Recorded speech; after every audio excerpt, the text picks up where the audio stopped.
नमस्कार मंडळी सगळ्यांना, श्री स्वामी समर्थ. तर स्वागत आहे तुमचं माझ्या ब्लॉगमध्ये. तर बघा, हा व्हिडिओ आहे कालचा. मी कालच अपलोड करणार होते, पण माझ्याच्यानं काही टाकणं नाही झाला. आणि बघा, माझे मम्मी पप्पा आले होते काल आम्हाला भेटायला. आणि मी बघा टाकली होती मागे शेवग्याच्या शेंगाची भाजीची रेसिपी. तर माझ्या पप्पानी मम्मीनी पण मला तीच बनवायला लावली होती बघा आल्याच्या नंतर. तर मी त्यांना एवढी आवडली ना शेवग्याच्या शेंगाची भाजी खूप. तुम्ही पण ती रेसिपी ट्राय करून बघा. तर खूप भारी बघा. मी तुम्हासमोर खूप सारे गोष्टी सांगणार आहे, तर तुम्ही हा व्हिडिओ शेवटपर्यंत नक्की बघा. तर बघा, मग नंतर त्यांना मी दुपारी केले होते बघा भजे. आम्ही भजे वगैरे खाल्ले आणि त्यानंतर गेलो होतो बघा शिवचं काम करण्यासाठी. काय काम तर तुम्हाला सांगते. मला आणि माझं आणि शिवचं खोलायचं होतं बघा जॉईंट अकाउंट. त्याच्यासाठी ना आम्हाला बँकेत जाणं होतं. तर त्याच्यासाठी ना शिवचे फोटो काढायचे होते पहिले पासपोर्ट साईजचे. ते कारण की तिचे फोटोच नव्हते. आणि आम्ही मग स्टुडिओमध्ये गेलो आणि तिथे शिवचे फोटो काढले. आणि शिवचे फोटो एवढे भारी आले ना, तर वाटत होतं शिव 1 वर्षाची आहे असे तर ते फोटो होते. त्यानंतर ना मग आम्ही बँकेत गेलो. बँकेत तिचं आणि माझं जॉईंट अकाउंट उघडून घेतलं. आणि त्यानंतर आम्ही घरी आलो बघा. घरी आल्याच्यानंतर थोडेफार मम्मीसोबत पप्पासोबत गप्पा वगैरे मारल्या. आणि गप्पा मारता मारता समजलंच नाही की टाईम किती झाला होता. आणि बोलता बोलता आम्ही असं फिक्स केलं की आम्हाला जायचं खाटूश्याम बाबाच्या दर्शनासाठी. आणि मग आमची सगळ्यांची चहा पाणी वगैरे झाली. आणि मस्त आम्ही सगळ्यांनी रेडी वगैरे झालो आणि निघालो होतो खाटूश्याम बाबाच्या दर्शनासाठी. तर बघा, ते आता छत्रपती संभाजीनगरमध्ये आलेलं आहे बघा खाटूश्याम बाबाचं मंदिर. तुम्हाला तर माहीतच असेल. ज्यांना माहीत नाही त्यांना पण सांगते की छान मंदिर आहे, खूप छान मंदिर आहे. आम्हाला तर एवढं आवडलं होतं खूप, पण आम्हाला जायलाच खूप उशीर झाला होता. तर जर तुम्ही गेलेले नसेल किंवा तुम्हाला जायचं असेल अजून, तर तुम्ही ना सकाळीच निघा घरून आणि 5 वाजेपर्यंत रिटर्न घरी या. कारण 6च्या नंतर तर जाऊच नका. मी माझं पर्सनल मत तुमच्या पुढे मांडते. कारण रस्ता खूप खराब असल्यामुळे ना, म्हणून तुम्हाला सांगते. आणि दूर पण खूप येते. आम्हाला जायलाच खूप टाईम झाला होता बघा. आणि तिथे जाऊन आम्हाला 8 वाजले होते दर्शनाला. म्हणजे जाऊसरच 8 वाजून गेले होते आम्हाला. आणि सकाळी आणि दुपारी दर्शन ना दुरूनच घ्यावं लागतं, कारण की तिथं खूप गर्दी असते बरं, असं तिथलचे काका आम्हाला सांगत होते. आणि दिवस माता कसं आहे तिथं गर्दी कमी राहते, पण तुम्ही ना दिवस माता जाऊ नका, कारण खूप अंधार राहतो आणि रस्ता पण बरोबर नसल्यामुळे.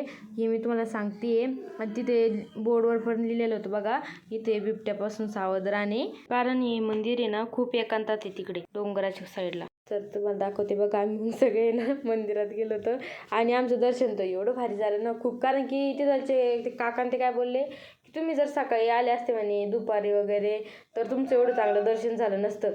हो, दुरून दर्शन घेणं काय आणि जवळून दर्शन घेणं काय एकच असतं. पण तुम्ही खरं सांगते, तुम्ही ना म्हणसाल की नाही आपण रात्री जो, कारण की आपलं चांगलं दर्शन होईल. तुम्ही या हिशोबाने असाल, पण तुमची ना ती गलतफहमी. तुम्ही काय करा, सकाळी जाऊन या दर्शनाहून.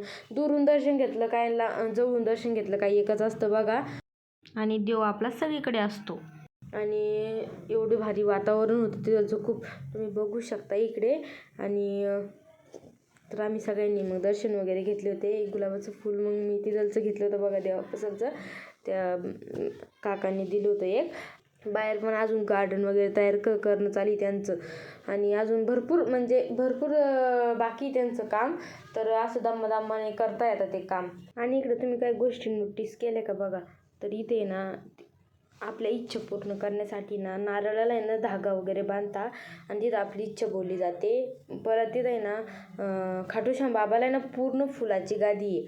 तुम्हाला इथं फोटोमध्ये दिसतच असेल की किती छान आहे. आणि शिव बघा किती खुश होती, कारण की शिवनी ना गाडीवर झोप घेतलेली होती. आणि तिथे बघा साईडला बोर्डवरती लिहिलेलं होतं बिबट्यापासून सावध राहणे. त्या कारणानेच तुम्हाला सांगते की तुम्ही ना 5:30पर्यंत रिटर्न येऊन जायचं. जास्त टेन्शन पण घ्यायचं काही नाही. देवाचं दर्शन पण छान होतं.